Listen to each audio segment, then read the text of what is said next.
Hello, I'm Dawn Squire, and I would like to share with you how the journey of developing restorative practice skills fosters a practitioner's own sense of self and encourages the practitioner to act on those beliefs. The more they act on the beliefs, the more core values are reinforced. This cycle of realization, reflection, action, and reflection serves a wonderful purpose. First, the person who is experiencing these self-discovery and sharing moments is enhanced.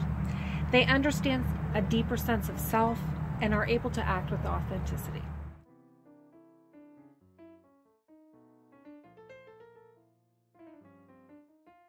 Second, their relationships are deeper and more meaningful as they are able to express themselves in a way that draws a direct line from what they believe to who they are and how they act. Third, when their relationships are more positive, the feedback they receive encourages this level of awareness to continue.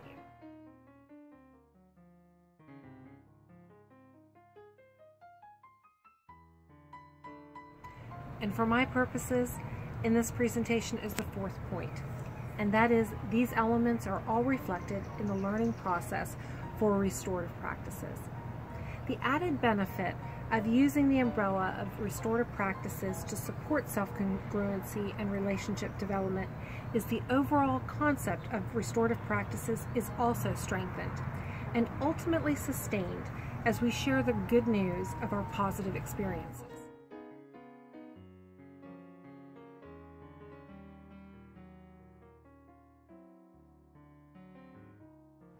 The work of Carl Rogers and the development of human personality points to authentic exploration of our core self and values as one of the most important gifts we can offer ourselves. It would seem an automatic that we know ourselves, but the truth is the message of who we are and how we are received has to be shared often and with consistency for the self-knowledge to take root.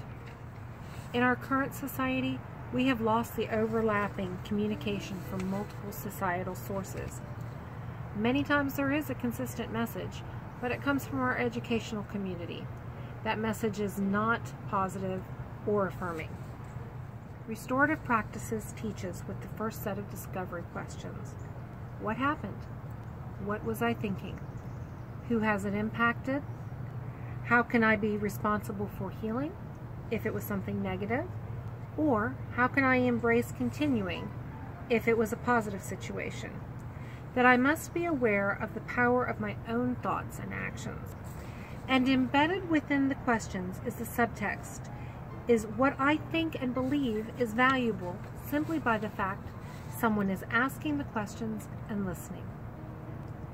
As restorative practices moves from the restorative questions and how those discovery questions move us through the compass of shame, it takes us to the circle.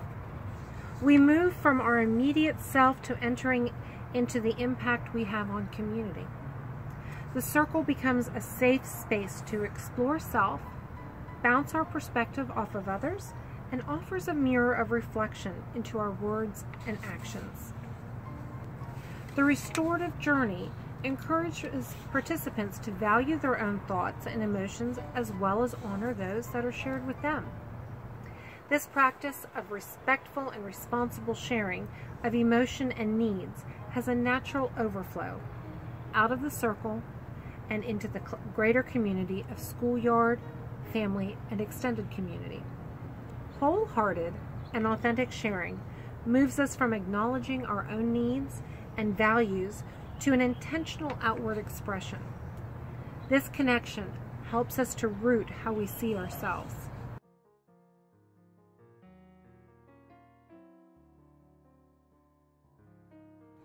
The basic premise of restorative practices is that human beings are happier and more productive when they are in positive relationships with one another. When we are working with each other, the process of self-actualization, developing congruence, and outward expression is a key element of developing deeper, more positive relationships. Dalmas Taylor in 1968 Use the metaphor of an onion to explain how we progress towards deeper and more satisfying relationships as we authentically share layers of ourselves. As restorative practices ultimately encourages the participant to know self, it also sets the stage for the participant to be able to experience stronger and more positive relationships as she is able to share core values. The practitioner is exposed to deeper and more courageous stages of the restorative journey as we learn about the impact trauma has on ourselves and others. Tools to intentionally address harm and challenges are explored within narrative strategies and telling one's own story. The work of Weingarten is critical in helping us to process how we walk through this world. By owning the need to face these challenges and offering strategies, restorative practices continues to nurture the relationship to self, self to family, and self to community. This telling of our stories, woven with a vocabulary of respect, dignity, and integrity, tells the story of restorative practices itself. Within each of our journeys is an honoring of self and community, and there is an honoring of the process. Each of us is able to have sparkling moments of clarity and sharing.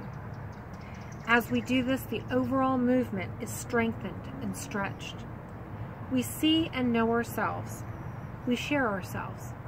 We reflect back on our expression by how we interact with those around us, and we seek to improve those interactions.